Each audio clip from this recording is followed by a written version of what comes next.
Le paysage arboré de l'Avin, entre Limoges Centre et Fétia, n'est plus. Depuis le 9 septembre, saules, acacias et autres chênes d'Amérique sont tombés les uns après les autres. Ceci, cette nuit. De ma terrasse, j'avais une vue magnifique de verdure avec Limoges au loin, c'était superbe. Aujourd'hui, j'ai plus d'arbres, donc déjà l'Avin, je l'entends beaucoup plus. Et moi, je me pose la question qu'aujourd'hui, c'est un vrai sujet, le climat.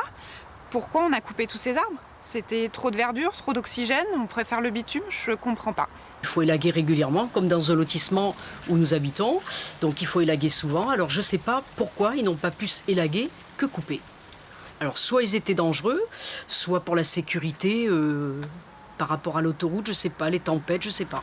C'est en effet cette explication que donne la DIRCO, la Direction interdépartementale des routes du Centre-Ouest. La pousse naturelle des arbres sur les abords pentus de la 4 voies représente un risque de chute par grand vent. Il y en a, et de plus en plus souvent. Les arbres qui retiennent les autres, c'est eux qui vont tomber, et après tout s'enchevêtre. C'est un système de Mikado après qui est derrière. C'est un peu le principe de ce qu'on a retrouvé nos forêts suite à la tempête de 99. Donc ça se voit pas comme ça parce qu'il y a les feuilles et tout, mais à l'intérieur vous avez plein d'arbres qui sont penchés et qui reposent sur les autres et qui sont en train de pousser ceux qui les retiennent. Donc un coup de vent un peu plus fort et c'est tout qui tombe. Si les agents de la DIRCO interviennent ponctuellement pour de l'entretien, une telle opération nécessite l'intervention de bûcherons spécialisés. Les arbres enracinés sur les crêtes, eux, sont restés.